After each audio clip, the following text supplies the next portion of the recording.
Уважаеми мистер Джентлмен, добре дошли. Както разбрахте на предния рекламен епизод, ние се намираме в провизираното рекламно студио на бати ми Марин и моя батко Тему.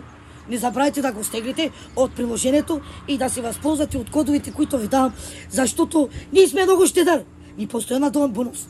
Може да спечелваш много работа. И сега, не да се хваля колко съм чок ги взел, да ви покажа какъв съм си поръчал и за първи път в живота си до какви работи ще се докосна. Колега, велкоме насам, велкоме. Гледай сега. Не да ви лъжа.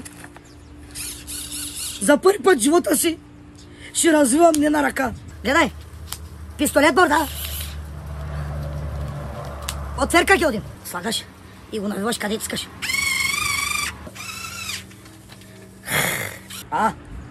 Това е много важно. Няма как да ходя вечер да крада с каруцата дърва и да съм пиян. Кой кара коня си пиян? Къде пристига машинката така, с монищици, с зарядно. И така, 00000. Айде да здраве. Цял живот за ток са боря.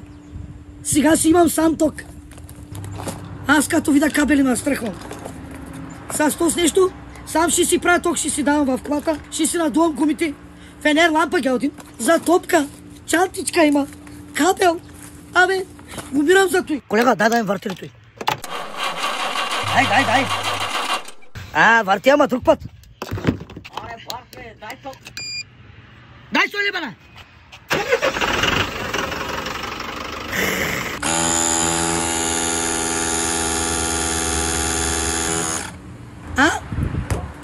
По-меко от главата ми стана. Али другото. Аз няма да крада зимата гол. Взел съм си такъв дебел костюм. Слънце, сняг, вода и мраз. С шубата съм аз. Панталона ще го обуя после, че сега съм без гащи. Айде. То си е много малък, обаче е много ефективен. Гледай какъв хитър нож ще се направи. Режа тестото.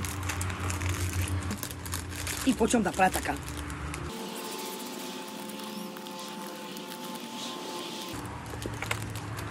Не че нещо.